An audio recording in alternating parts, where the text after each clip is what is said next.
స్తోత్రములు సమర్పిస్తున్నాం. ప్రేమైన దేవుని వారలారా, వాక్యం కరువైపోయే కాలం ఒకటి వస్తుందని బైబిల్లో మనం చదివినప్పుడు అది ఎంత విశ్వసించామో కానీ నిజానికి ఇప్పుడు కల్లారా చూస్తున్నాం. విశ్వాసులైన వారికి వాక్యం అందలేని పరిస్థితి వచ్చింది. ఇదివరకు దినాల్లో అన్యులైన వారికి వాక్యం అందించలేకపోతున్నామని బాధపడేవాళ్ళం. అయినా దేవుని కృపను బట్టి ఆయన నడిపించిన విధానాన్ని బట్టి అనేకులకు వాక్యం ప్రకటించడానికి ముందుకు కొనసాగేవారు. కానీ ఈ కాలం చూడండి, వాక్యం అందించే మనకే వాక్యం కరువైపోయిన పరిస్థితుల్లో మనం ఉన్నాం. ఇలాంటప్పుడే మన విశ్వాసాన్ని భద్రంగా కాపాడుకోవాలి. ప్రేమైన వల్ల శత్రువు అని ఎన్నో విధాలుగా మన మీద దాడి చేస్తుంటాడు. ఈ పరిస్థితుల్లోనే విశ్వాసంలో కొనసాగుతున్న మనల్ని విశ్వాసంలో నుంచి పడగొట్టడానికి, ఆత్మీయ విషయంలో దిగజార్చడానికి, చివరికి పరిస్థితులు మెరుగుపడేసరికి మనం దేవునికి దగ్గరగా లేకుండా చేయడానికి అపవాది ఎంతగానో ప్రయత్నిస్తాడు. చూడండి ప్రేమైన వాళ్ళారా, ఇలాంటి పరిస్థితుల్లో దేవుడు మనతో మాట్లాడుతూ ఎన్ని పరిస్థితులు వచ్చినా, ఎన్ని తుఫాన్లు వచ్చినా, ఎన్ని వరదలు వచ్చినా, ఎన్ని శ్రమలు వచ్చినా, ఎన్ని బాధలు వచ్చినా, మరణకరమైన వేదనలు వచ్చినా మీరు నా పర్వతానికి, నా సన్నిధికి, నా లోకానికి మీరు రావడానికి గాను మీరు ఉండాల్సిందే. ఎలాగ ఉంటే మీ చేతులు శుద్ధి కలిగి ఉండాలి, నిర్దోషమైన చేతులు కలిగి, శుద్ధమైన హృదయం కలిగి ఉండాలి అంటున్నారు ఆయన. శుద్ధమైన హృదయం ఉంటే దేవుని యొద్దకు చేరే అవకాశాలు ఉన్నాయి మనిషికి. శుద్ధమైన హృదయం ఉంటే దేవుని యొద్దకు చేరగలడంటే చేరగలడు. ఎందుకంటే హృదయ శుద్ధి గలవారే దేవునితో సహవాసం చేయగలరని యేసుక్రీస్తు వారు చెబుతున్నారు కదా. మత్తయి సువార్త 5:8 హృదయ శుద్ధి గలవారు ధన్యులు, వారు దేవుణ్ణి చూచెదరు. వారు దేవుణ్ణి చూచెదరు. చూడడం అంటే ఆయనతో సహవాసం, ఆయనతో ఒక బంధాన్ని కలిసి జీవిస్తాం. ఏం చేతను ఎలా జీవిస్తున్నాడంటే దేవుని చూసినట్టుగా జీవిస్తున్నాడు. ఎందుకు? అది విశ్వాసం. శుద్ధమైన హృదయం గలవాడు దేవునితో నడుస్తాడు. హానోకు దేవునితో నడిచిపోయాడు.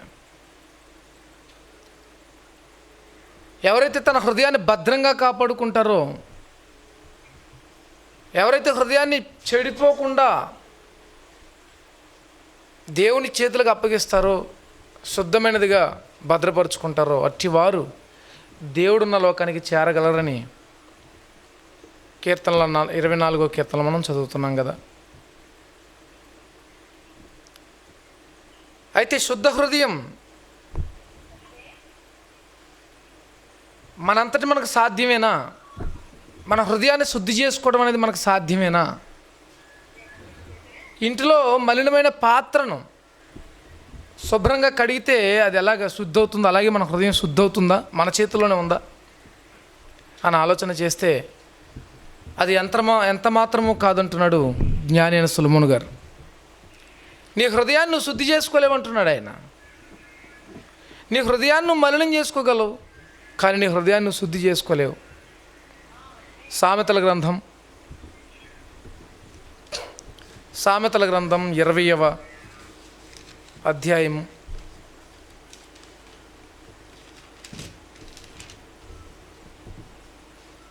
20వ అధ్యాయము 9వ వచనం చూద్దామా? 9వ వచనం. నా హృదయమును శుద్ధపరచుకుని ఉన్నాను, పాపం పోగొట్టుకుని పవిత్రుడనైతిని. ఏంటండి? నా హృదయమును శుద్ధపరచుకుని ఉన్నాను, పాపం పోగొట్టుకుని పవిత్రుడనైతిని అనుకొనదగిన వాడెవడు? అంటే ఇది మనిషి చేతిలో లేదన్నమాట. నీ హృదయాన్ని నువ్వు శుద్ధి చేసుకోలేవు, నీ పాపాన్ని నువ్వు పోగొట్టుకోలేవు. ఎందుకు నీ హృదయాన్ని శుద్ధి చేసుకోలేవు అంటే, హృదయం దాని పరిస్థితి మనం శుద్ధి చేసుకోలేనంత భయంకరమైందన్నమాట. అప్పుడప్పుడు చూడండి, బట్టలు వాష్ చేస్తుంటారు మన ఇంట్లో స్త్రీలు. మరకలు కొన్ని పోవు, మొండు మరకలు అవి, డిటర్జెంట్కి పోవు అవి. దానికి మరలా ఏవో లిక్విడ్స్ ఉంటాయి, లేదా పెట్రోల్ యూజ్ చేస్తారు. మొత్తానికి ఏదో విధంగా నిమ్మరసం ఏదో యూజ్ చేసి ఆ మరకను పోగొడతారు. అన్ని బట్టలు ఉతికినట్టుగా ఈ మరక గల బట్టను ఉతికితుంది, శుభ్రం కాదు. ఏదైనా నువ్వు శుద్ధి చేసుకోగలవు, కానీ నీ హృదయాన్ని శుద్ధి చేసుకోలేవు. ఎందుకంటే అది అంత భయంకరమైన మొండి మరక లాంటిది అన్నమాట. అందుకే ఇర్మియా గారు ఈ హృదయం గురించి చాలా చక్కగా రాస్తారు ఆయన. ఇర్మియా గ్రంథం, భక్తుడైన ఇర్మియా గారు హృదయ స్థితిని గురించి చెప్తున్న మాటలు మనం జాగ్రత్తగా ఆలోచన చేస్తే, ఇర్మియా గ్రంథము 17వ అధ్యాయము 9వ వచనం. హృదయం అన్నిటికంటే మోసకరమైనది. హృదయము దాంట్లో ఉన్న మోసకు దేంట్లోనూ లేదట. అన్నిటికంటే మోసకరమైనది, అది ఘోరమైన వ్యాధి కలది, దాన్ని గ్రహింపగలవాడెవడు? దాన్ని గ్రహించడమే చేత కదంటున్నాడు. అసలు అది అన్నిటికంటే మోసకరమైనదట, ఘోరమైన వ్యాధి కలదట. ఒకని ప్రవర్తనను బట్టి వాని క్రియల ఫలము చొప్పున ప్రతీకారము చేటుకు యెహోవాను నేను హృదయమును పరిశోధించువాడను, అంతరింద్రియములను పరీక్షించువాడను. అది దేవునికే సాధ్యం. దాన్ని పరీక్షించేవాడు ఆయన. దాన్ని శుద్ధి చేయడం మనిషికి సాధ్యం కాదు, అది దేవునికే సాధ్యం. మరి దేవుడు దాన్ని శుద్ధి చేయాలంటే, హృదయాన్ని దేవుడు శుద్ధి చేయాలంటే, ఆ హృదయం విషయంలో మనం ఎలా ఉండాలి? హృదయానికి దేనితోనైనా సంబంధం ఉందా అని మనం కాస్త జాగ్రత్తగా ఆలోచన చేస్తే, యాకోబు పత్రిక 4వ అధ్యాయంలో యాకోబు గారు ఒక చక్కని మాటను వివరిస్తారు. యాకోబు పత్రిక 4వ అధ్యాయం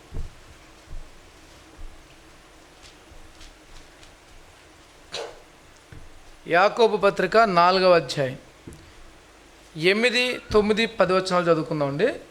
యాకోబు పత్రిక 4:8. దేవుని యొద్దకు రండి, అప్పుడు ఆయన మీ యొద్దకు వచ్చును. పాపులారా మీ చేతులు శుభ్రం చేసుకోండి, ద్విమనస్కులారా మీ హృదయములను పరిశుద్ధపరచుకోండి. వ్యాకులు పడి దుఃఖపడుడి, ఏడవండి, మీ నవ్వు దుఃఖానికి మీ ఆనందం చింతకు మార్చుకోండి. ప్రభు దృష్టికి మిమ్మల్ని మీరు తగ్గించుకోండి, అప్పుడు ఆయన మిమ్మల్ని హెచ్చించను. దేవుడు హృదయాన్ని శుద్ధి చేయాలంటే జరగాల్సిన ప్రక్రియను ఇక్కడ యాకోబు గారు వివరిస్తున్నారు. ముందు మీరు దేవుని వద్దకు రావాలి. నీ రోగం నయం కావాలంటే ముందు ఎక్కడికి వెళ్ళాలి? డాక్టర్ దగ్గరికి వెళ్ళాలి. అలాగే నీ హృదయం శుద్ధి కావాలంటే నువ్వు ముందు ఎక్కడికి వెళ్ళాలి? దేవుని వద్దకు రావాలి. అప్పుడు ఆయన మీ వద్దకు వస్తారు. పాపులారా మీ చేతులు శుభ్రం చేసుకోండి, మీ క్రియలు మానుకోండి. ద్విమనస్కులారా మీ హృదయములను పరిశుద్ధపరచుకోండి. ద్విమనస్కులారా మీ హృదయాన్ని అసలు హృదయాన్ని పరిశుద్ధపరచుకోవడం మన వల్ల అవుతుందా? కాదని సొలొమోను గారు చెప్తారు, దేవుడే చేయాలని. మరి యాకోబు గారు ఎందుకు ద్విమనస్కులారా మీ హృదయాలను పరిశుద్ధపరచుకోండి అంటున్నాడు? మనకు చేతకాంది. నీకు హృదయం పరిశుద్ధపరచుకోవడం చేత కాదు, కానీ నీ మనస్సును భద్రం చేసుకుంటే నీ హృదయం పరిశుద్ధపరచబడుతుంది. అంటే హృదయం పాడైపోవడానికి మనస్సే కారణం అన్నమాట. మరి మనస్సు స్థిరమైనదిగా ఉండడానికి, హృదయం పరిశుద్ధపరచబడ్డానికి మనం చేయాల్సిన పని ఏంటో కింద చెబుతూ ఏమంటాడంటే, వ్యాకుల పడండి, ఏడవండి అంటున్నాడు ఆయన. ఏడవండి అంటున్నాడు. అప్పుడప్పుడు చూడండి, నేను ఏదైనా నష్టం చేసేసాను, లేకపోతే ఇలా అనుకోకుండా ఇలా జరిగిపోయింది, మీరేమో పాత్ర జాగ్రత్తగా పట్టురామన్నారు, నేనేమో తొందరపడి పగల కొట్టేసాను అన్నారు అనుకోండి. అప్పుడు పెద్దోళ్ళు అనే మాట ఏంటంటే, ఏడవలేకపోయావా అంటుంటారు. అదేదో అవసరం, దాంట్లో ఏదో ఉందో, జాగ్రత్తగా పట్టురారా అంటే పగలగొట్టి తెచ్చావు. ఏడవలేకపోయావు అంటే ఏడిస్తే కనీసం వదిలేస్తాను నేను కొట్టకుండానని. ఏంట్రా గొడవ అని వెళ్ళారు అనుకోండి, ఏమి లేదు, నేను కాస్త అంత రాంగ్ రూట్లో బండితో ఒక గుద్దేశాను, అందుకని నా మీద గొడవ వచ్చి ఏడవలేకపోయావు అంటారు. ఏడిస్తే కనీసం వదిలేస్తారు నిన్ను. దేవుడు కూడా చూడండి, నీ హృదయం శుద్ధి కావాలని, నీ మనసు స్థిరం కావాలని మొట్టమొదటిగా నువ్వు చేయాల్సిన పని నీ పాపములను జ్ఞప్తికి తెచ్చుకుని దేవుని సన్నిధిలో ఏడవాలి. వ్యాకులపడుడి, దుఃఖపడుడి, ఏడవండి. మీకు నవ్వు వస్తుందా? దుఃఖానికి మార్చుకోండి దాన్ని, నవ్వొద్దు అసలు. మీ నవ్వు దుఃఖమునకును, నీకు ఆనందం కలుగుతుందా? చింతకు మార్చుకో, నీ ఆనందం చింతకును మార్చుకోండి. డాక్టర్ గారి దగ్గరికి వెళ్ళాం, స్టెతస్కోపు వీపు మీద పెడతాడు, గుండెల మీద పెడతాడు, ఊపిరి పీల్చుకో అంటుంటారు. రోజు పీల్చుకునేదే, ఇప్పుడు కూడా పీల్చుకోకపోతే చేస్తాం కదా, మళ్ళీ ఊపిరి పీల్చుకుంటాడు ఆయన. మరి ఇప్పుడు ఏం చేస్తాం? అని గట్టిగా పీల్చుకుంటాం. ఆయన చెప్పాడు కదా, పీల్చుకుంటాం. అప్పుడు ఆయన ఏమంటాడంటే ఏమేం మానేయాలో చెప్తుంటాడు ఆయన, ఏమేం పదార్థాలు తినకూడదో చెప్తుంటాడు ఆయన. అవన్నీ వింటాం, దాని ప్రకారం చేస్తామో చేయమా? చేస్తాం. దేవుడు కూడా నీ హృదయం శుద్ధి కావాలంటే నా యొద్దకు నువ్వు వచ్చి నీ చేతులు శుభ్రం చేసుకో. తర్వాత వ్యాకులపడు, దుఃఖపడు, ఏడు. నీకు నవ్వు వస్తే దుఃఖానికి మార్చుకో, ఆనందం వస్తే చింతకు మార్చుకో. దేవుని దృష్టికి నువ్వు తగ్గించుకో, అప్పుడు ఆయన నిన్ను బాగు చేస్తాడు. అదన్నమాట. నువ్వు మారకపోతే ఆయన నిన్ను బాగు చేయరన్నమాట. నువ్వు మారి తీరాలి, నీ పరిస్థితి మార్చుకోవాలి. గర్వహృదయులు యెహోవాకు హేయులు. జరిగిన తప్పిదాన్ని బట్టో లేకపోతే మన జీవితాన్ని బట్టో దేవుని యొద్ద కన్నీరు గార్చి ప్రాధేయపడేవారు ఆయనకి ఇష్టలు. వారి పాపాన్ని, వారి శాపాన్ని కూడా దేవుడు ఇచ్చేస్తారు. అందుకే చూడండి, దావీదు గారు బత్షెబతో పాపం చేసిన తర్వాత ఆ పాపాన్ని కప్పిపుచ్చుకోవడానికి, పాపం చేసిన తర్వాత పాపం జరిగింది అపవాది యొక్క ప్రేరణను బట్టి, ఆయన పరిశుద్ధమైన హృదయంలోనికి, అప్పుడు దాకా పరిశుద్ధుడండి ఆయన, ఆ పరిశుద్ధమైన హృదయంలోనికి అపవాది పాపాన్ని ప్రవేశపెట్టింది. ఇప్పుడు ఏం చేయాలి? ఆయన ఏడవాలి. ఏడవట్లేదు. ఏం చేస్తున్నాడంటే ఈ కేసు నా మీద పడకుండా ఏం చేసుకుందామని ఆలోచిస్తున్నాడు. తప్పు జరిగిందా? తప్పు జరిగినప్పుడు ఏం చేయాలి? ముందు మనం దేవుని యొద్దకు వచ్చి పశ్చాత్తాపడాలి. అలా కాదు, ఈ తప్పు నేను చేయలేదన్నట్టుగా నా మీద పడకుండా ఎలాంటి జాగ్రత్తలు తీసుకోవాలో ఆలోచిస్తుంటారు చాలామంది. మనుషులను మభ్యపెట్టగలం, దేవుని మభ్యపెట్టగలమా? ఆర్మీలో నుంచి ఊరియా గారిని పిలిపించాడు. ఎలవయ్యా నీ భార్య దగ్గరికి, నీకు సెలవిస్తున్నాను, నేను రాజుని కదా, నువ్వు యుద్ధం చేయక్కర్లేదు, ఇంటికి వెళ్ళి అంటున్నాడు. ఆయన చాలా భక్తి కలిగినాడు. దావీదు దేవుని ఎడల భక్తి కలిగినవాడు, కానీ ఊరియా దావీదు ఎడల భక్తి కలిగినవాడు. స్వామి భక్తి అంటారు దాన్ని. రాజుకు నమ్మకంగా ఉన్నాడు. అంటాడు కదా, అయ్యా సైన్యాధిపతి సైనికులందరూ యుద్ధం చేస్తుంటే అందులో ఒక సైనికుడినైన నేను నా భార్య దగ్గరికి ఎలా పోగలను, నేను వెళ్ళను అంటాడు. ఆ రోజు అక్కడే పనివారి దగ్గర నిద్రపోతాడట. పోనీ యుద్ధానికి వెళ్ళిపోవచ్చు కదా, మరి రాజుగారు పిలిచారు కదా, ఉండమన్నాడు, ఉండాలి అంతే. మర్నాడు పిలిచాడు, ద్రాక్షరసం పోయించాడు, మత్తులో అయినా ఇంటికి వెళ్తాడు అనుకుని వెళ్ళలేదు, మళ్ళీ అక్కడే నిద్రపోయాడు. ఇంకెలా ఇతన్ని అని ఆలోచించి ఇతన్నే చంపించేసి ఇతని భార్యను తన భార్యను చేసుకుంటాడు. దావీదు గారి పాపం అది. చూడండి, తప్పు జరిగిన తర్వాత పశ్చాత్తాపడి ప్రభు పాదాలు పట్టుకోవడం మనసి తప్పుని ఎలా కప్పిపుచ్చుకోవాలనుకుని మరో తప్పు చేసేసాడు. తప్పు ఎప్పుడు కూడా కప్పిపుచ్చే కొలది మరిన్ని తప్పులు చేస్తుంటుంది మన చేత.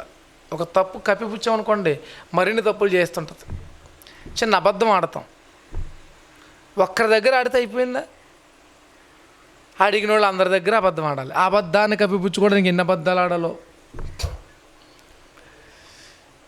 అతను నిజం చూడండి, 1000 మందికి చెప్పిన 10,000 మందికి చెప్పిన ఒకటే. అబద్ధం చూడండి, మనిషికి మారుతుంటుంది. కానీ విషయం ఏంటంటే ప్రియమైన వారలారా, దుఃఖపడాల్సిన చోట దుఃఖించకుండా ఊరియాను చంపించి బత్షెబను వివాహం చేసుకుని రాజుగారి దాతృత్వ హృదయాన్ని దేశమంతా చాటించుకున్నాడు. దేశ ప్రజలు ఏమనుకుంటారు? ఇప్పుడు దావీదు గారు ఎంత గొప్ప రాజు అండి బాబు, సైనికుడు చచ్చిపోయిన సైనికుని వారిని కూడా పెళ్లి చేసుకున్నాడంటే ఇలాంటి మహారాజు ఎవరికైనా ఉంటారనుకుంటారు వాళ్ళు. కానీ నిజానికి జరిగిందేంటి? ఆయనే చంపించాడు. ఆయనే ఆ స్త్రీని వివాహం చేసుకుంటానికి ఇష్టపడి అలా చేశాడు, తప్పు చేశాడు. దావీదు హృదయం పాపంతో నిండిపోయింది. ఇప్పుడు ఒకప్పుడు శుద్ధ హృదయం అయింది. ఇలాంటి పరిస్థితుల్లో దేవుడు నాతాను గారిని పంపించి గద్దించాడు. నువ్వు పాపం చేశావు అనగానే వెంటనే దావీదు చేసిన పని ఏంటి చెప్పమంటారా? నేను పాపం చేశాను అయితే ఏంటి అనలేదు. వెంటనే దేవునికి సరెండర్ అయిపోయాడు, సాష్టాంగపడిపోయాడు. 7 రోజులు ఉపవాసం ఉన్నాడు, గోజాడాడు. ఒక కీర్తన రాస్తున్నాడు, చాలా అద్భుతమైన కీర్తన. ఎంత పశ్చాత్తాపడిపోయి ఎంత ఏడ్చాడో తెలుసు. ఇక్కడ యాకోబు గారు చెబుతున్నారు కదా, వ్యాకులపడి దుఃఖపడుడి ఏడవండి అంటున్నాడు కదా, అలానే చేశాడండి ఆయన. ఉపవాసం ఉండి గోని పట్ట కట్టుకుని 7 రోజుల పాటు నేలను సాష్టాంగపడి మంచినీళ్ళు కూడా ముట్టుకోకుండా తాను చేసిన పాపాన్ని బట్టి ఏడుస్తున్నాడు, దేవుని సన్నిధిలో ఏడుస్తున్నాడు.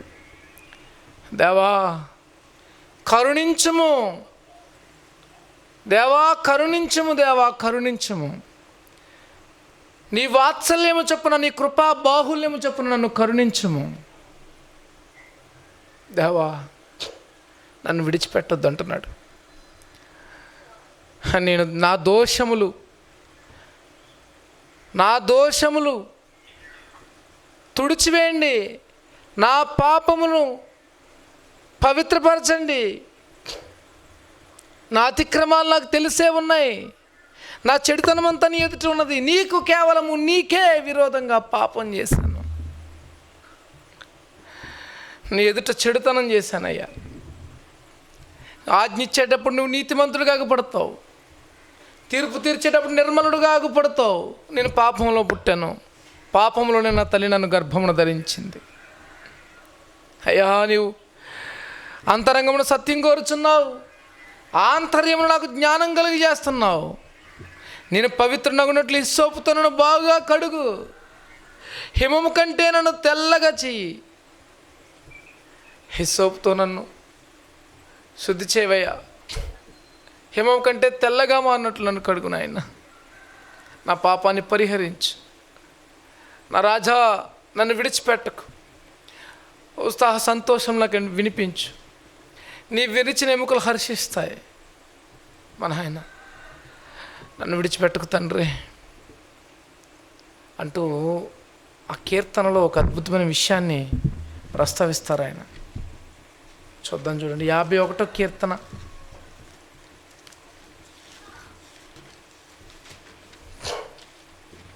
51వ కీర్తన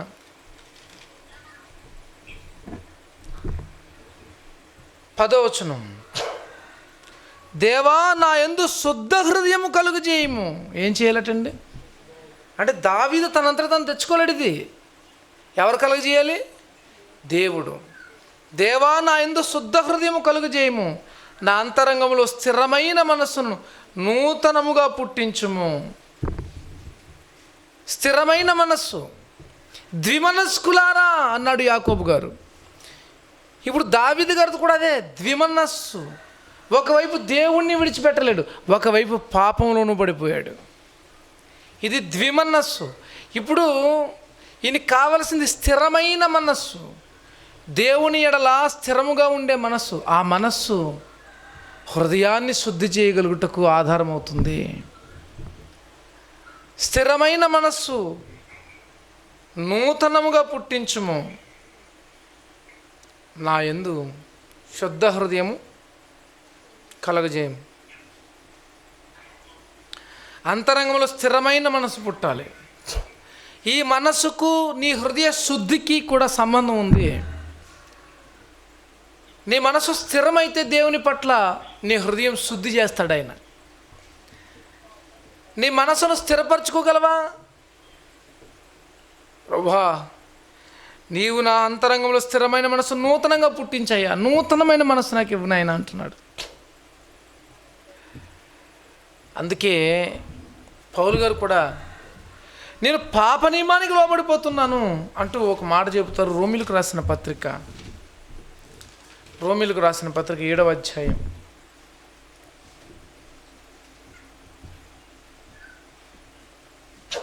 23వ వచనం.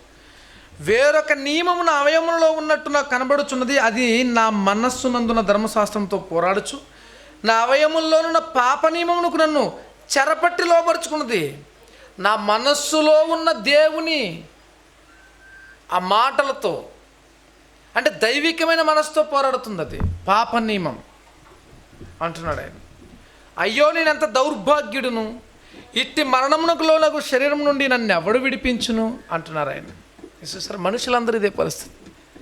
శరీర సంబంధమైన ఆలోచనల ప్రకారం నీ మనసును స్థిరపరుచుకుని వెళ్ళిపోతే నీ హృదయం మలినమైపోతుంది. నీ హృదయం మలినమైతే నువ్వు పరలోకానికి చేరలేవు. 24వ కీర్తన ప్రకారం ఎవరు దేవుని పరిశుద్ధ పర్వతానికి ఎక్కదగిన వాడెవడు? ఆయన మందులో ప్రవేశింపదగిన వాడెవడు? శుద్ధమైన హృదయం గలవాడు.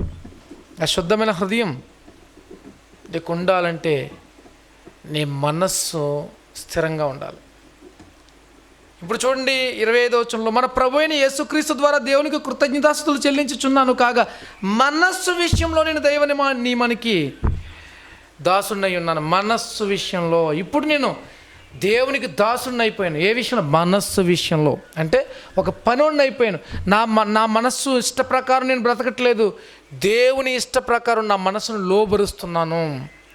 నీ మనస్సును లోబరిస్తే ఆ మనస్సును స్థిరపరుస్తాడు. మనస్సు స్థిరపరచబడితే నీ హృదయం శుద్ధి చేయబడుతుంది. నీ మనసు అచంచలంగా ఉన్నప్పుడు నీ హృదయం శుద్ధి గావించబడదు. నీ మనస్సు ఇంకా శరీర విషయంలో ఆలోచన చేస్తుందా, అయితే నీ హృదయానికి శుద్ధి రాలేదు. నీకు హృదయ శుద్ధి ఎప్పటికీ రాదు. ఎందుకంటే కాసేపు నువ్వు దేవుని మాటలు మాట్లాడతావు, కాసేపు లోక సంబంధమైన మాటలు మాట్లాడతావు, కాసేపు దేవుని మాటలు వినాలనుకుంటావు, కాసేపు మరలా లోక సంబంధమైన మాటలు వినాలనుకుంటావు, కాసేపు దేవునికి సంబంధమైన విషయాలు చూడాలనుకుంటావు, కాసేపు మరలా లోక సంబంధమైన సినిమాల వైపు మళ్ళుతుంది నీ మనస్సు. నీకు శుద్ధ హృదయం లేదు, నీకు శుద్ధ హృదయం రాలేదు. అది రావాలంటే నీ మనస్సు దేవునికి లోబడి దాసునిగా ఉండాలి. నా మనసు ఎలా ఉండాలి? దేవునికి దాసరికం చేయాలి, దైవ నియమానికి లోబడిపోవాలి. నా మనసు ఇష్ట ప్రకారం నేను వెళ్ళిపోతే ఎప్పటికీ శుద్ధ హృదయం నాకు లేదు. నువ్వు ఎన్ని సంవత్సరాలైనా దేవుళ్ళో ఉండగలవు, కానీ నీకు పరలోకం రాదు. ఎందుకంటే పరలోకం రావాలంటే భక్తుడు చెబుతున్నారు, నీకు శుద్ధ హృదయం ఉండాలి, శుద్ధ హృదయం ఉండాలి. ఇప్పుడు చూడండి, లాక్డౌన్ పరిస్థితుల్లో మనం అందరం ఉన్నాం. మందిరానికి ఎవరు రాలేక ఎవరింట్లో వాళ్ళు ఉన్నాం. ప్రియమైన వారలారా, ఇలాంటి పరిస్థితుల్లో నీ హృదయం శుద్ధిగా ఉందని నువ్వు చెప్పగలవా? నీ మనస్సు స్థిరంగా ఉందని చెప్పగలవా? నీకు దేవుని సంబంధించిందే తప్ప దేని విషయంలో నువ్వు ఆలోచన లేకుండా నీ మనసు అంత పదిలంగా దాచుకున్నావా? ఒకవేళ అవుననేది నీ సమాధానం అయితే నీకు పరిశుద్ధ పర్వతం మీద దేవుని యొద్ద చోటు ఉంది, లేకపోతే లేదు. రోగం అంటకుండా ఇళ్లలో ఉండడం అనేది ఒక విధంగా మేలే అందరికీ, కానీ అనేక విధాలుగా నీ ఆత్మకు చేటుంది, నీ ఆత్మకు చేటుంది ఈ విషయంలో. ఎందుకంటే నువ్వు సమాజంగా కూడలేవు, సంఘంగా కూడలేవు, సంతోషంగా దేవుల్లో కొనసాగలేవు, నీ ఇంట్లోనే ఉంటావు. ఇప్పుడు నీ మనస్సు ఏం చెబుతుంది? ఒకప్పుడు మందిరానికి వెళ్ళినప్పుడే ఎప్పుడు ఇంటికి వెళ్దామని ఆలోచించే నీ మనస్సు ఇప్పుడు ఇంట్లోనే ఉంటే దేవుని గురించి ఎంత ఆలోచించగలుగుతుంది? ఎంత ఆలోచించగలుగుతుంది? ఎప్పుడు వాక్యం వింటున్నావేమో మంచిదే, ఎప్పుడు వాక్యం చదువుతున్నావేమో మంచిదే, ఎప్పుడు ఆయన జ్ఞాపకాలు ఉంటానంటున్నావు మంచిదే. అందుకే నీ మనస్సు ఏమంటుంది అంటున్నాను నేను. నీ మనస్సు ఏమంటుంది? నీ మనస్సు పాప నియమానికి నేను లోబరుస్తుందా? ఆలోచించండి ప్రియమైన వారలారా. ఏంటండి ఇలాంటి ప్రమాదాలు కూడా ఉన్నాయా మనకి? అవును. మేము బయటికి ఎక్కడికి వెళ్ళలేదు, బయటికి వెళ్ళకపోయినా నీ మనసు బయట తిరుగుతుంది. నేను చిన్నప్పుడు చదువుకునేటప్పుడు మా మాస్టర్ అంటుండేవాడు, చెబుతూ బోర్డు మీద రాస్తూ ఎవడైనా దీర్ఘంగా బోర్డు దొంగ చూస్తే అలాగే ఉండిపోయాడు అనుకోండి, శుద్ధముక్కిచ్చి కొట్టేవాడు ఆయన. ఏంటి, చూడకపోయినా కొట్టేవాడు, చూసినా కొట్టేవాడు. చూడకపోతే ఎరా వింటలేదని కొట్టేవాడు, చూసినోడు ఎందుకు కొట్టేవాడు అంటే కళ్ళు రెప్పేసేవాడు కాదు, అలాగే ఉండేవాడు, అలాగే చూస్తుండేవాడు. కానీ ఇక్కడ ఏవి వినేవాడు కాదు. ఆ బోర్డు మీద ఏం రాస్తున్నాడు ఏం తెలియదు. మరి చూస్తున్నాడు కదా, చూస్తున్నాడు కానీ ఇక్కడ చూడటం లేదాడు, మనసులో ఎక్కడెక్కడో తిరుగుతున్నాడు. వీడు బాడీ ప్రజెంట్ కానీ మైండ్ ఆబ్సెంట్ అనేవాడు. ఆయన మైండ్ ఎక్కడెక్కడ ఉంది, మరి ఇక్కడ లేదట, ఇక్కడ ఆబ్సెంట్లో ఉందట, ఎక్కడో ప్రజెంట్లో ఉంది. అమెరికాలో ఉందో, అలాస్కాలో ఉందో, మరి ఢిల్లీలో ఉందో, హైదరాబాద్లో ఉందో, ఎక్కడుందో, మనసు మాత్రం అక్కడక్కడ తిరుగుతుంది. వీడు మాత్రం ఇక్కడే ఉన్నాడు. మాస్టారు గొంతు చించుకుని అరుస్తూ పాఠాలు చెబుతుంటేనే వినేవాడు మనసు ఇక్కడ లేకపోతే, నువ్వు ఇంట్లో ఉన్నావమ్మ తల్లి, నువ్వు ఇంట్లో ఉన్నావు అంటున్నాను నేను. నీ మనసు ఎక్కడుందో మరి నాకు అర్థం కావట్లేదు. నీ మనసుకు స్థిరత్వం లేకపోతే నీ హృదయానికి శుద్ధి కలగదు. నీ హృదయానికి శుద్ధి రాకపోతే దేవునితో నువ్వు సహవాసం చేయలేవు. దేవునితో సహవాసం నువ్వు చేయకపోతే నీ చెంతకు ఎలా వెళ్తావు? నేను ఎలగనంటాడు ఆయన. చాలామంది అంటున్నారు ప్రభువా ప్రభువా అని పిలుస్తున్నారు. ఏంటో చెప్పండి అంటే అంటున్నారు, మీ నామాన్ని అద్భుతాలు చేసాం, దయ్యాలను వెళ్ళగొట్టాం, స్వస్థతలు చేసాం, నువ్వు మా వీధుల్లో ప్రకటించావు, నువ్వు మాకు తెలుసు అంటున్నారు వాళ్ళు. నేను మీకు తెలిసినా సరే మీరు నాకు తెలియదు అంటున్నాడు ఆయన. ఎందుకని? నీకు శుద్ధ హృదయం ఉండి నాతో సహవాసం చేయలేకపోయావు. ఆయన యేసుక్రీస్తు వారు ముందే చెప్పలేదా? క్రైస్తవ్యం విస్తరిస్తుందని క్రైస్తవులు అనుకుంటున్నారు, నేను వచ్చే సమయానికి అసలు విశ్వాసం కనుకుంటాను అన్నాడు ఆయన. అంటే మనం అంతా ఏమైపోతామని? అవిశ్వాసంలో పడిపోతామని. ఎంత జాగ్రత్త కలిగి ఉండాలి ప్రేమైన వాళ్ళారా. పెద్ద ప్రమాదం ఏంటి క్రైస్తవ్యానికంటే నువ్వు విశ్వాసం నుంచి బయటికి వెళ్ళిపోవటమే, నీ విశ్వాసాన్ని కోల్పోవటమే. అందుకే నీ విశ్వాసం గలవాడే ఉన్నావో లేదో ఎప్పటికప్పుడు పరీక్షించుకోమంటాడు పౌలు గారు. ఉన్నాయా మన జీవితాలు అలాగే? చూడండి ప్రేమైన వాళ్ళారా, దావీదు గారు ఎంత చక్కగా మాట్లాడుతున్నాడండి, ఎంత చక్కని మాట. దేవా నా యందు శుద్ధ హృదయం కలుగజేయము అని, నా అంతరంగమందు స్థిరమైన మనసు నూతనంగా పుట్టించు. మనస్సుతోనే ఉంది హృదయ శుద్ధి అనేది. నీ మనసు చెడు ఆలోచిస్తుంది అనుకో, నీ హృదయం శుద్ధిగా ఉండలేదు. యేసుక్రీస్తు వారు ఏమన్నారు? మత్తయి 5:28 ఒక మాట అన్నారు, ఒక స్త్రీని మోహపు చూపుతో చూచు ప్రతివాడు అప్పుడే ఎక్కడ వ్యభిచారం? హృదయమందు వ్యభిచారం చేసినవాడు. నా హృదయం ఎలాంటిది మరి ఇప్పుడు? అంటే చూడడంతోనే ఏం చెడిపోయింది? మనసు చెడిపోయింది. మనసు చెడిపోతే వ్యభిచారం ఎక్కడ జరుగుతుంది? ఇప్పుడు హృదయంలో జరుగుతుంది. అంటే పాపం ఎక్కడికి వచ్చేసింది? హృదయంలోనికి వచ్చేసింది. పాపం ఎక్కడికి వచ్చేసింది? హృదయంలోనికి వచ్చేసింది. మరి హృదయంలో ఆలోచన నుండి దేవునితో సహవాసం చేయగలమా? చేయలేము. అందుకేనండి భక్తుడైన యోబు గారు చాలా చక్కని మాటను వివరించాడు, చాలా అద్భుతమైన మాట. భక్తుడైన యోబు గారు అంటాడు, చూడండి యోబు గ్రంథం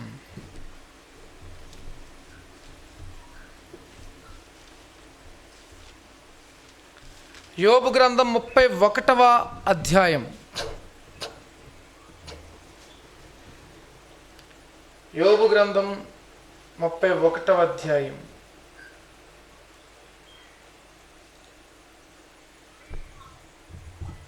7వ వచనం. న్యాయమైన త్రాసులో ఆయన నన్ను తూచునుగాక అని. చూడండి 2వ మాట, నేను త్రోవ విడిచి నడిచిన ఎడల. త్రోవ విడిచి నడవడం అంటే నువ్వు పాపం చేస్తే నీ చేతులు అపవిత్రమైపోతాయి. నువ్వు పాపం చేస్తే, పాపం నువ్వు శరీరంతో చేస్తే నీ చేతులు అపవిత్రమైపోయినాయి అని రాశాడు ఆయన.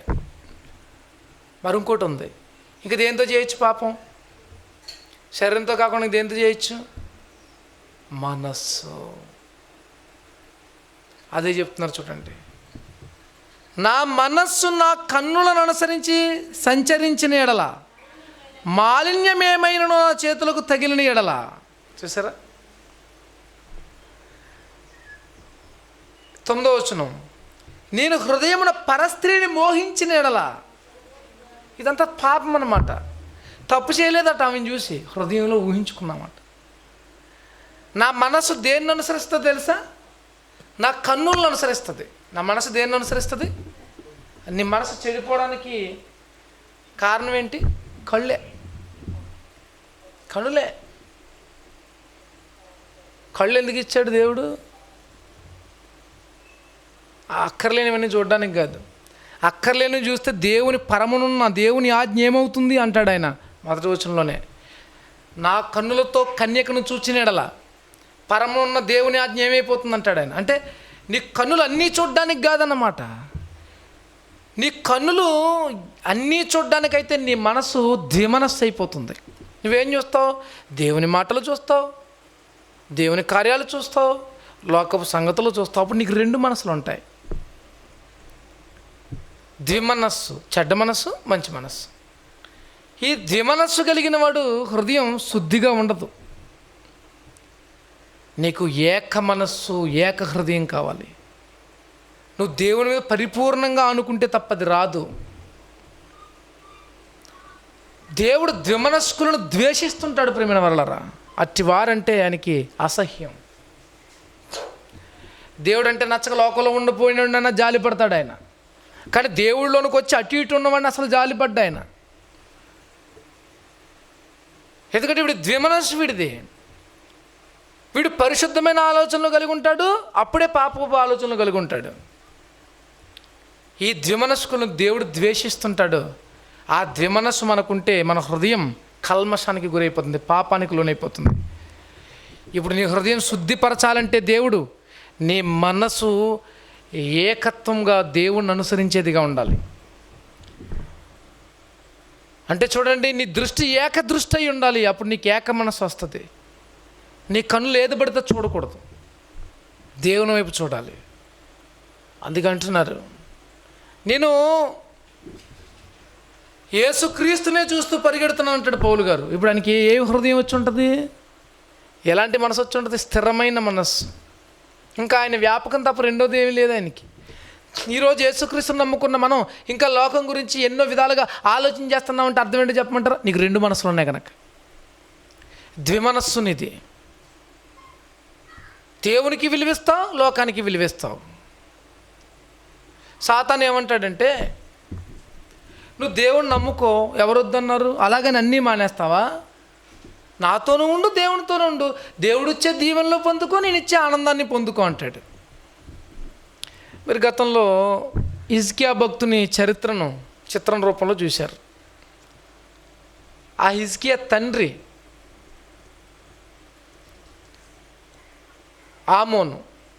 ఆమోను పరిపూర్ణమైన మనసుతో లేడు దేవుని పట్ల. ఏమంటాడంటే, హిజ్కియాని పిలిచి, నువ్వు బయలుకి ఎందుకు మొక్కటం లేదు? మనకి బయలు దీవెనలు కావాలి, యెహోవా దీవెనలు కావాలంటాడు. మనస్సే గారు పడి లేచినోడు, దేవుని పట్ల ఏక మనసు కలిగి లేచినోడు ఆయన. ఆ మనస్సే గారు కుమారుడే ఆమోను గారి కుమారుడే యోషియా కదండి, యోషియా. ఆ యోషియా అంటాడు కదా తండ్రితో, అలా అయితే దేవుడు మనల్ని విడిచిపెట్టేస్తాడు, దేవుణ్ణి మాత్రమే నమ్మమని ధర్మశాస్త్ర గ్రంథం చెబుతుంది, నేను మొక్కను అని వెళ్ళిపోతాడు చిన్నప్పుడు. అందుకే యోషియా అంత గొప్పవాడయ్యాడు. ఆమోను ఎక్కువ కాలం పరిపాలించలేకపోయాడు, కేవలం 2 సంవత్సరాలు పరిపాలించి మరణిస్తాడు. ఎందుకంటే అటు ఇటు మనసున్నాడు ఈయన. కానీ యోషియా దేవుని యందే మనసు నిలిపినవాడు. నీవు నేను దేవుని యందే మనసు నిలిపిన వారం అయితే మన హృదయం శుద్ధ హృదయం. నీ హృదయం శుద్ధ హృదయం అయితే దేవుడు నీతో సహవాసం చేస్తాడు. దేవుడు నీతో ఈ లోకంలో సహవాసం చేసినట్లయితే, దేవుని సన్నిధిలో అనుభవించినట్లయితే నీకు పరలోకంలో చోటు ఉంది. ఎవరు పరలోకానికి వెళతారు? ఎవరు ఆ పర్వతానికి ఎక్కదగిన వారు? శుద్ధ హృదయం కలిగిన వారు. నీకు శుద్ధ హృదయం దేవుడు ఇవ్వాలంటే నీ మనస్సు ఆయన మీద నిలపాలి. నీ మనస్సు ఆయన మీద నిలపాలంటే నీ కన్నులు ఆయన వైపు చూడాలి, నీ చెవులు ఆయన మాటలు వినాలి, నీ నోరు ఆయన మాటలు పలకాలి, నీ కాళ్ళు చేతులు ఆయన కార్యాలు చేయాలి. నీవు ఆయన యందుంటే నీకు స్థిరమైన మనస్సు ఇస్తాడు ఆయన. ఆ స్థిరమైన మనస్సును బట్టి దేవుడు నీకు శుద్ధ హృదయాన్ని ఇస్తాడు. ఆ శుద్ధ హృదయం నేను దేవునికి దగ్గర చేస్తుంది, నిన్ను దేవునికి దగ్గర చేస్తుంది ప్రియమైన వారలారా.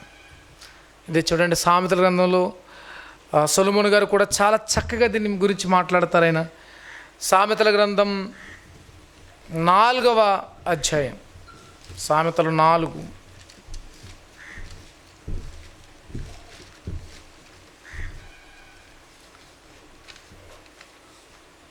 సామెతల గ్రంథం 4వ అధ్యాయం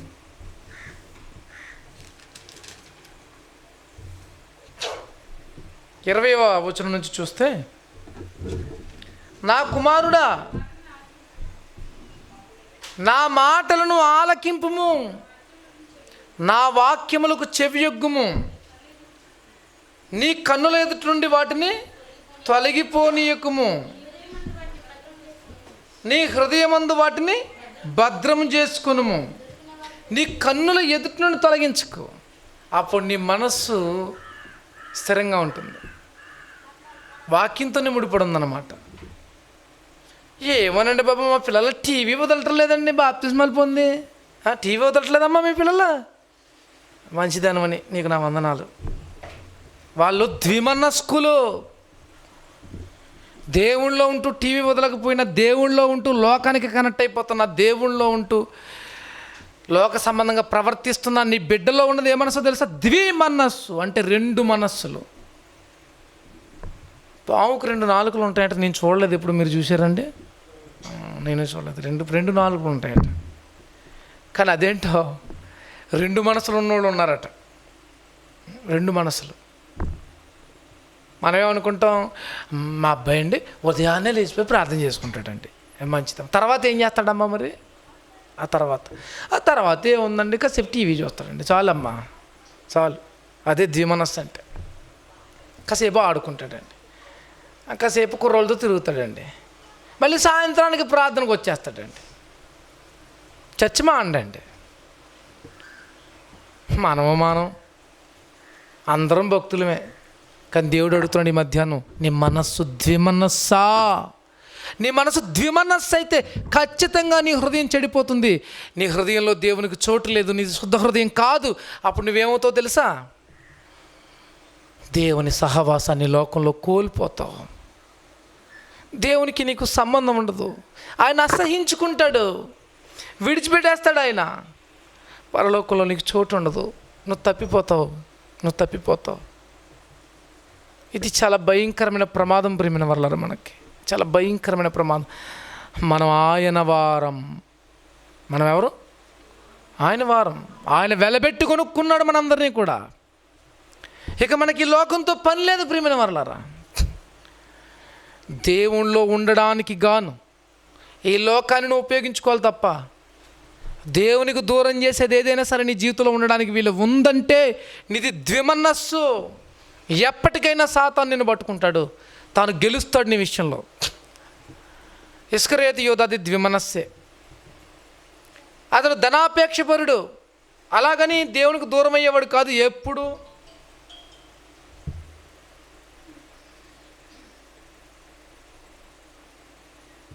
ఎల్లప్పుడూ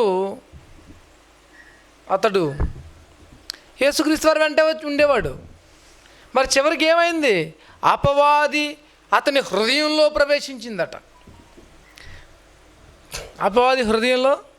ప్రవేశించిందట. ఏమంటే మీ ఇంటిని శుభ్రం చేసుకోండి అంటుంటారు.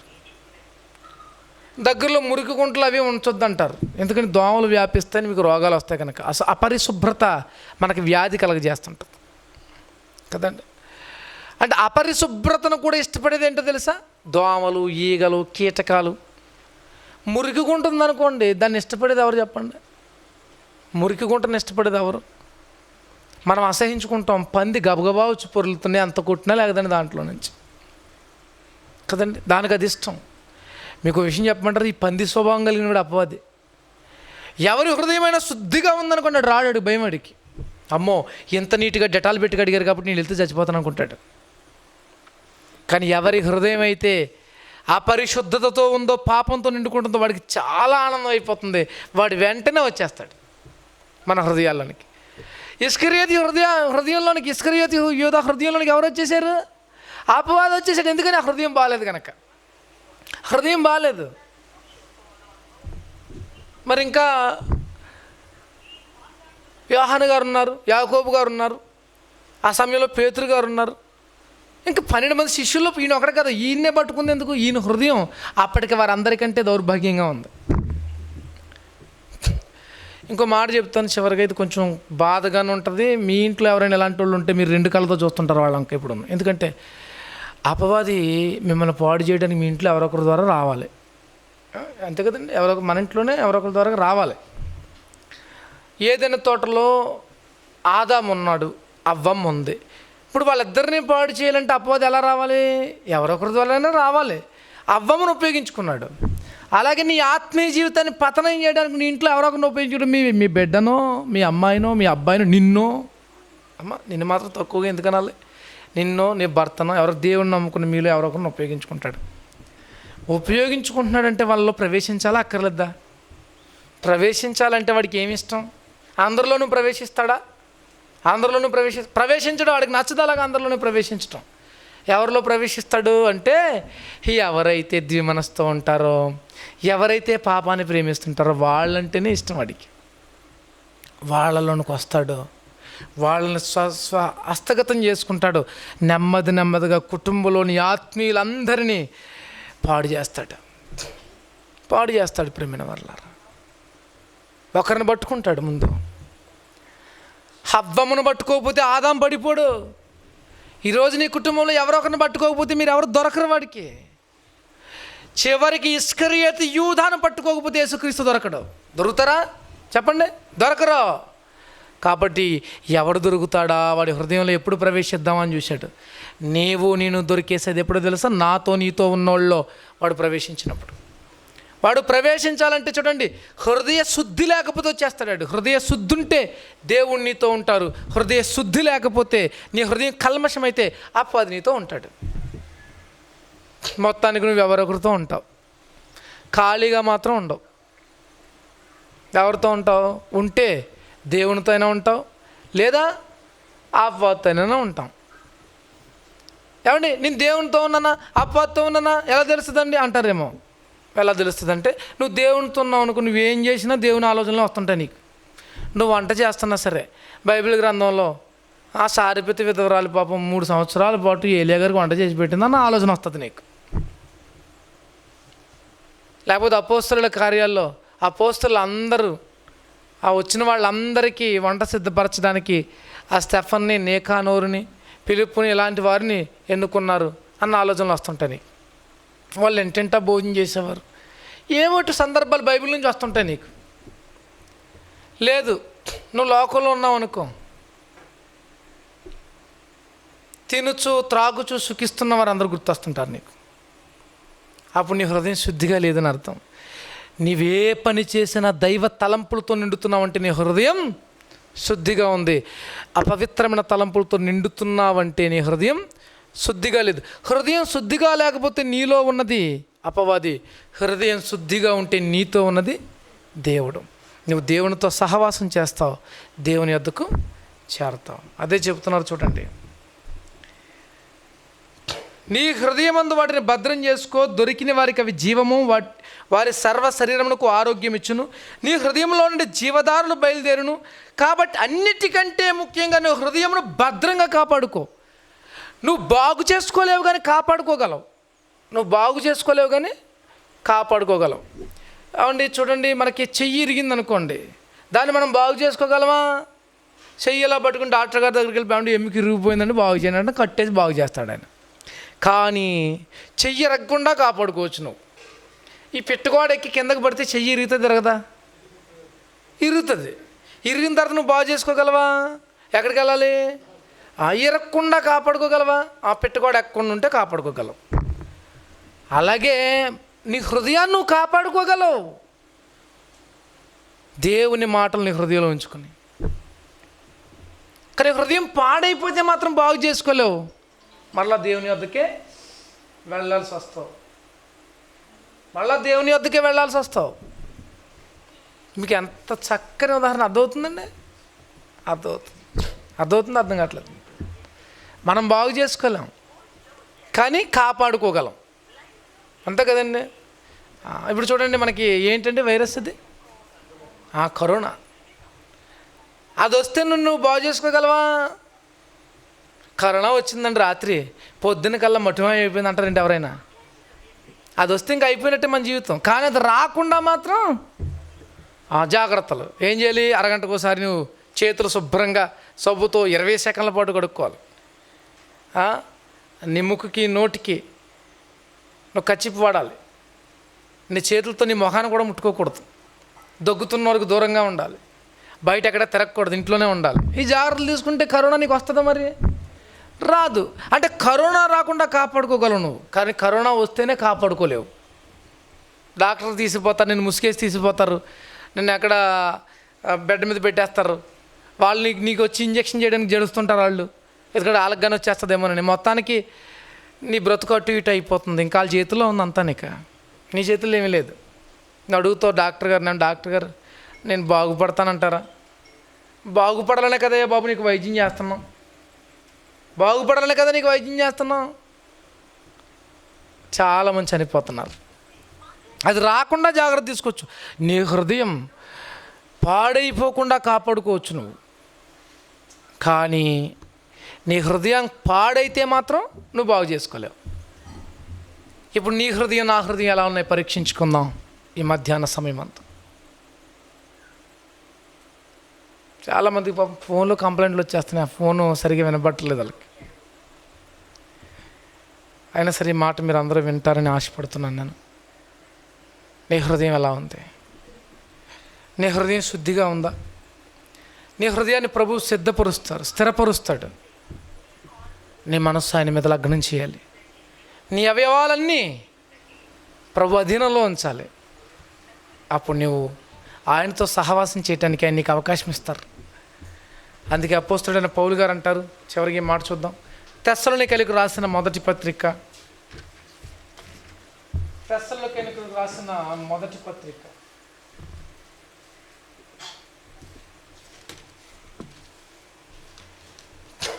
3వ అధ్యాయం. తెస్సలోనికైలకు రాసిన మొదటి పత్రిక 3వ అధ్యాయం 12వ వచనం. మరియు మన ప్రభువైన యేసు తన పరిశుద్ధులందరితో వచ్చినప్పుడు మన తండ్రి అయిన దేవుని ఎదుట మీ హృదయములను పరిశుద్ధత విషయమై అనింద్యమైనవిగా ఆయన స్థిరపరుచుటకై మేము మీ ఎడల ఎలాగూ ప్రేమలో అభివృద్ధి పొంది వర్ధిల్లుచున్నామో అలాగే మీరును ఒకని ఎడల ఒకడు మనుషులందరి ఎడలను ప్రేమలో అభివృద్ధి పొంది వర్ధిల్లునట్లు ప్రభు దయచేయనుగా. ఇక్కడ సీక్రెట్ చెప్పారు ఆయన. మీ మనస్సు ప్రభునందు లగ్నమై ఉండాలి, నీవు ప్రేమలో ఉండాలి. నీ హృదయంలో ద్వేషం, అసూయ, ఈర్ష్య, కపటం, మోసం, మత్సరం ఇలాంటివి ఉండకూడదు. నీ హృదయంలో ఏముండాలి? నీ హృదయం ప్రేమతో నిండుంటే నీ హృదయం పరిశుద్ధతలో స్థిరపరుస్తారు యేసుక్రీస్తు. నీ మనస్సు ఆయన ఎందుకు లగ్నమై ఉన్నప్పుడు నీలో ప్రేమ పుడుతుంది. మీకు ఇంకా ఎవరి మీదైనా కోపం వస్తుంది, ఎవరి మీదైనా ద్వేషం వస్తుంది, నాకు అలాంటి పడదండి అంటున్నారంటే మీ అర్థం ఏంటి చెప్పమంటారా? మీరు ఇంకా ఆయన ఎందుకు పరిపూర్ణమైన మనసు ఉంచలేకపోతున్నారు. ఎవరిని మీరు ప్రేమించలేకపోతున్నారు? ఎవరి మీద మనసు ఉంచలేకపోతున్నారు? యేసుక్రీస్తు మీద. యేసుక్రీస్తు మీద మీరు అలా ఉంచగలిగితే, మీలో ప్రేమ ఉండగలిగితే ఆయన నిన్ను స్థిరపరుస్తారు. నీ హృదయాన్ని తండ్రి చెంతకు చేరే సమయం వచ్చినప్పుడు నిన్ను ఆయన స్వీకరిస్తారు. ప్రభు అయిన యేసు తన పరిశుద్ధులందరితో వచ్చినప్పుడు మన తండ్రి అయిన దేవుని ఎదుట, అప్పుడు ఆయన రాకడలో మనము దేవుని ఎదుట మన హృదయమును పరిశుద్ధత విషయం అనింద్యముగా క్రీస్తు వారు స్థిరపరచాలంటే మనం ప్రేమలో వర్ధిల్లాలి. చూసారా? వర్ధిల్లాలి. ప్రేమ ఉంది అనకూడదు, వర్ధిల్లాలి. అంటే చూడండి, ఆయన రూపంలోనికి మార్పు చెందాలి. తను తానే అప్పగించుకున్నారు ప్రభు. మరి మన జీవితాల్లో చూడండి, యేసుక్రీస్తుని ప్రేమించేవాడు లోకాన్ని ప్రేమించలేడు, లోకం చేత ద్వేషం పడతాడు. లోకాన్ని ప్రేమిస్తున్నాడంటే క్రీస్తుని ప్రేమించలేడు. మనం అనుకుంటున్నాం మేము యేసుక్రీస్తుని ప్రేమిస్తామండి, దేవుణ్ణి ప్రేమిస్తామండి, అలాగని లోకాన్ని కూడా వదులుకోలేమని అంటుంటాం. అలా అయితే మనం దేవుని ప్రేమించలేం. ఆయన ప్రేమ యందు వేరుపారిన వారే, అతకబడిన వారమే ఆయనతో జీవించినట్లు మన జీవితాన్ని ఆయనకి సమర్పించేవారిగా ఉండాలి. చూడండి, ఒక చిన్న విషయం మరోసారి ఇదంతా కూడా జాగ్రత్తగా వివరిస్తాను. కీర్తన 24వ కీర్తనలో యెహోవా పర్వతమునకు ఎక్కదగిన వాడెవడు, ఆయన నివాసంలో నివసింపదగిన వాడెవడు? హృదయ శుద్ధి గలవాడు. మరి హృదయ శుద్ధి ఎలా సాధ్యం? హృదయ శుద్ధి ఎలా సాధ్యం అంటే అది మనం చేసుకునేది కాదు, అది దేవుడే చేసేది. మనం చేసుకునేది కాదని సొలొమోను గారు చెప్తున్నారు. దేవుడే చేస్తారని దేవుని బ్రతిమాలుతున్నాడు దావీదు గారు. హృదయం మోసకరమైనది, అది మనం సరి చేసుకునేది కాదు, దాన్ని పరిశీలించేవాడు దేవుడే. కాబట్టి యాకోబు గారు ఏమన్నారు, ద్విమనస్కులారా, మీరు అలా ఉంటే ఎప్పటికీ మీ హృదయం శుద్ధిగా ఉండదు. మీరు ప్రభునందు ఏక మనస్సు గలవారై ఉండాలి. రెండు తలంపులతో మీరు ఉండకూడదు. మీ మనస్సు ఆయనకి అంకితం చేయాలి. ఏక మనస్సు గలవారై దేవుని సేవించాలి అంటున్నారు. అలా అయితే అప్పుడు మీ హృదయం శుద్ధిపరచబడుతుంది. ఇక సొలొమోను గారు చెబితే ఏమంటారంటే, మీ హృదయం భద్రంగా కాపాడుకోండి. ఎలాగా? మీ మనసు మలినం అవ్వకుండా చూసుకోండి. కంటి చూపు ద్వారా, చెవి మాట ద్వారా, మీరు అంటున్న మాటల ద్వారా, మీరు చేస్తున్న క్రియల ద్వారా మీ మనస్సు మలినం కాకుండా చూసుకోండి. అప్పుడు మీ హృదయం దేవుడు శుద్ధిపరుస్తారు అంటున్నాడు ఆయన. అప్పుడు దేవుని ఎదుట యేసుక్రీస్తు వారు వచ్చేటప్పుడు మనం స్థిరపరచబడులాగున, ఆయన సన్నిధికి మనం చేరులాగున, మనం ఉండడానికి గాను మన హృదయాన్ని స్థిరపరచడానికి, మన మనస్సు విషయంలో, మన శరీర విషయంలో మనం ప్రేమ కలిగి కొనసాగాలి ముందుకి. అది క్రీస్తు ప్రేమ అయి ఉండాలి. అంటే చూడండి, ఇవన్నీ ఆలకిస్తున్న మనం ప్రభువుకు అవకాశం ఇవ్వాలి. అన్ని విషయాల్లో ప్రభువుకు అవకాశం ఇవ్వాలండి. స్టువర్ట్పురంలో దొంగలు ఉండేవారు ఇది వరకు. వాళ్ళు ఏం చేస్తారంటే దొంగతనాలు చేస్తుంటారు, గజ దొంగలు. కానీ వాళ్ళకి దేవుడు అంటే భక్తి. పాపం ఎంత భక్తి అంటే ఏ పని చేసినా దశంభాగం తెచ్చి దేవుడికి ఇస్తారు.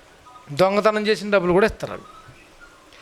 మరి ఆ దొంగతనానికి వెళ్ళేటప్పుడు అంట ఒక ఆయన రాశారు, దీన్ని నేను చదివాను.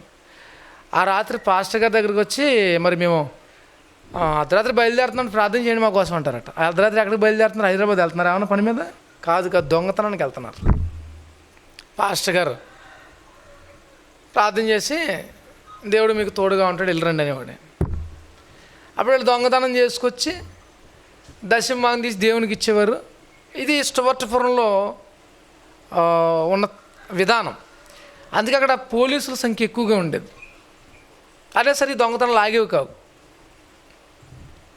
అలాంటి పరిస్థితుల్లో అక్కడ స్టువర్ట్పురం సుధాకర్ అనే ఆయన ఒక ఆయన ఉన్నాడు. ఆయన గజ దొంగ, ఆయన మామూలు దొంగ కాదు, పైగా క్రైస్తవుడు. ఆయన ద్విమనస్సు, లోకంలో చెడు పని మాండు, అలాగని దేవుని సన్నిధి కూడా మాండు. కానీ ఇది తప్పని ఒకరోజు దేవుడు దర్శించారు ఆయన్ని. నేను నిన్ను అలా కోరుకోవట్లేదు, నీ మనస్సు నాకే ఇచ్చి నా వానిగా నువ్వు ఉండాలని ఆశపడుతున్నాను సుధాకర్ అన్నాడట ఆయన. వెంటనే ఆయనలో మార్పు వచ్చింది. ఆయన దొంగతనాలు మానేశాడు, దేవునికి తన హృదయాన్ని అంకితం చేశాడు, చాలా రోజులు ఉపవాసం నుండి గోజాడాడు. అప్పటి నుంచి చూడండి అనేక మందిని దేవుని తట్టు తిప్పడం మొదలుపెట్టాడు. సత్యాన్ని ఇలాగుంటే దేవునికి మనం నచ్చం. ఎందుకంటే దేవుడు మన హృదయాన్ని కోరుకుంటున్నారు. మన మనసు స్థిరంగా లేకపోతే మన హృదయంలో దేవునికి చోటు ఉండదు అంటూ చాలా సందర్భాలతో ఆ ప్రజలతో మాట్లాడుతున్నప్పుడు ప్రజలందరిలో చైతన్యం వచ్చింది, ప్రజలందరిలో మార్పు వచ్చింది. ఇప్పుడు అక్కడ ఉన్న పోలీస్ స్టేషన్లు తాళాలు వేసి వెళ్ళిపోయారట పోలీసులు. ఎందుకో చెప్పమంటారా? అక్కడ అందరూ క్రైస్తవులు అయిపోయారు, అక్కడ అందరూ పరిపూర్ణమైన విశ్వాసాలు అయిపోయారు, చాలామంది బోధకులు అయిపోయారు. అక్కడ దొంగతనాలే జరగట్లేదు, అక్కడ ఏ దోపిడీ ఏ దౌర్జన్యం జరగట్లేదు. అది క్రీస్తు నిలయం అయిపోయిందట. స్టువర్ట్పురం, క్రీస్తుపురం అని పెట్టుకున్నారట పేరు. క్రీస్తుపురం, స్టువర్ట్పురం అనగానే ఇదివరకు కొన్ని సినిమాలు కూడా తీసేవారు, స్టువర్ట్పురం పోలీస్ స్టేషన్ అని, స్టువర్ట్పురం దొంగలని. ఎందుకంటే అక్కడ అంత భయంకరమైన దొంగతనాలు జరిగేవి. ఇప్పుడు చూడండి క్రైస్తవులకు వచ్చేసారట వాళ్ళందరూ కూడా. చాలా ఆశ్చర్యమైందని మాటలు చదివినప్పుడు నాకు.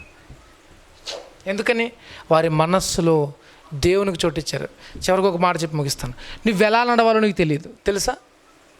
మనం ఎలా నడవాలో మనకు తెలుసా? ఏం మాట్లాడాలో మనకు తెలుసా? ఏం చూడాలో మనకు తెలుసా?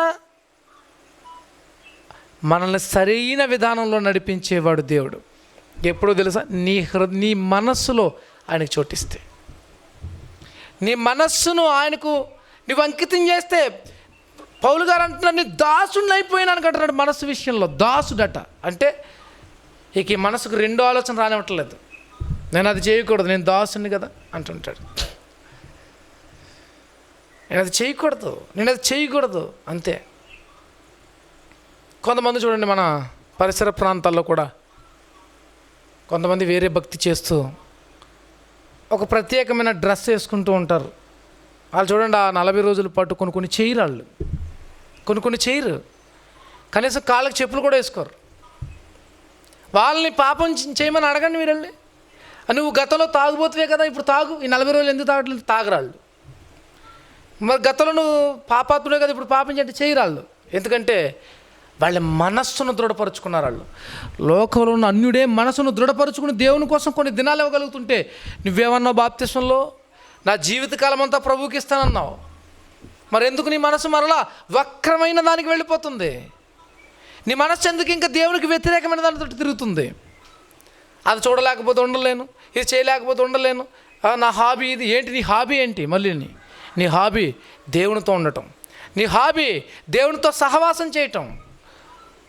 నువ్వు నిత్య జీవానికి చేరే విధంగా నీ హృదయం శుద్ధపరచబడాలంటే, శుద్ధ హృదయం, దేవుడు కోరే శుద్ధ హృదయం నీకు రావాలంటే నీ మనస్సు ఆయనకి అంకితం అయిపోయి ఉండాలి.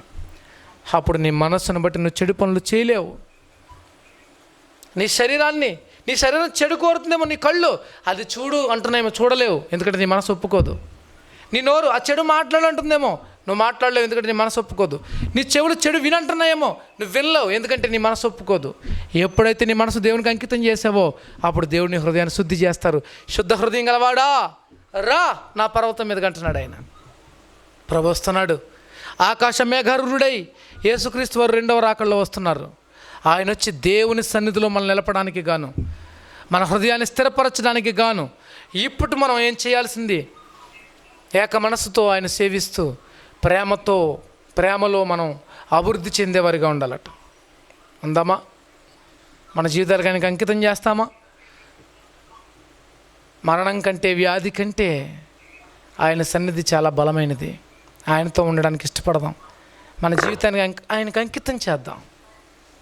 ఎలాగంటే తప్పిపోకుండా ఉండాలంటే నీ మనస్సు దేవునికి అంకితం చేయాలి. నీ మనస్సు జరిగిపోయిన సంగతులు ఆలోచన చేస్తుంటుంది. నీ మనస్సాక్షి బలహీనమైపోతుంటుంది.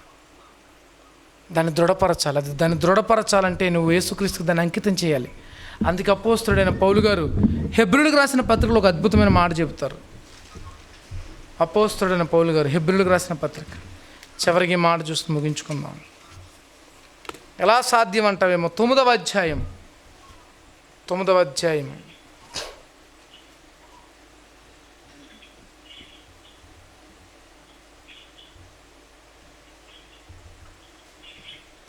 వచనం. హెబ్రీయులకు రాసిన పత్రిక 9వ అధ్యాయం 14వ వచనం.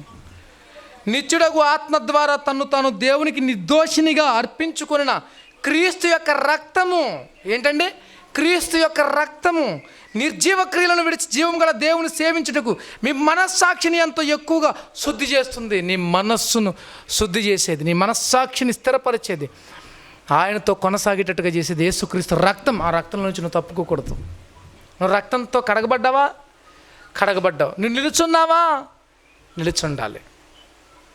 అప్పుడు నువ్వు నీ మనస్సు విషయంలో దృఢంగా ఉంటావు. అందుకే పౌలు గారు యేసుక్రీస్తుకు కృతజ్ఞతలు చెబుతున్నాడు. ఆయన రక్తంలో కడగబడినవాడిని నేను, అందుకే నేను జయించగలుగుతున్నాను. లోకంలో ఉన్నవాడికి సాధ్యం కాదు, దేవుళ్ళో ఉన్నవాడికి సాధ్యం. దేవుళ్ళో ఉన్నవాడికి సాధ్యం కాదు నీకు ద్విమనస్సు ఉంటే. ఏ మనస్సు? 2 మనస్సులు. ద్వి అంటే 2 పనికిరావు. పూర్ణమైన మనస్సు ఉండాలి నీకు. అట్టి మనసుతో దేవునికి లోబడి ఆయన చిత్తాన్ని జరిగించు. ఖచ్చితంగా నీ హృదయాన్ని ఆయన శుద్ధి చేస్తారు. రాకళ్ళు ఎత్తబడతావు, దేవుని సన్నిధికి చేర్చబడతావు. నీ భక్తిని బట్టి ప్రతి వ్యాధి, తెగులు, బాధల నుంచి తప్పించుకుంటావు. అనేకులకు మార్గదర్శిగా నిలుస్తావు. ప్రభు నేను దీవించి తన కృపలో నిలబెట్టుకుని సాక్షిగా అనేకులకు చూపించి అనేకులను తన యొద్దకు ఆకర్షించుకోవడానికి నిన్ను ఒక సాధనంగా, పౌలు గారిని ఎలా ఉపయోగించుకుంటారు అలాగే నిన్ను కూడా సాధనంగా ఉపయోగించుకుంటారు, నన్ను కూడా సాధనంగా ఉపయోగించుకుంటారు. కాబట్టి జాగ్రత్త కలిగి ఉందాం. ప్రభుతో జీవించడానికి కానీ మన మనస్సును ఆయనకి అప్పగిద్దాం. ఆయనకి తప్ప ఎవరికి చోటు ఇవ్వద్దు. లోకం వైపు చూడొద్దు, దేవుని వైపు చూద్దాం. ఆయనే మన నిరీక్షణాస్పదం, ఆయనే మన రక్షణ శృంగం, కేడెం, శైలం. ఆయన తప్ప మనకి ఎవరున్నారు చెప్పండి? ఆకాశమందు నీవు తప్ప నాకెవరున్నారంటున్నాడు ఆసాపు గారు. ఆకాశమందు నువ్వు నాకుండగా లోకంలో ఏది అక్కర్లేదంటున్నాడు ఆయన. అక్కర్లేదట. 73 కీర్తనలో చెప్తాడు అక్కర్లేదంటున్నాడు ఆయన. మరి నీవేమంట? అక్కర్లేదంటున్నావా? అది కూడా కావాలంటున్నావు. జాగ్రత్త. దేవుని చేతులు నిన్ను అప్పగించుకో. దేవుడు శుద్ధ హృదయాన్ని కలుగజేస్తాడు. ప్రార్థన చేసుకుందాం.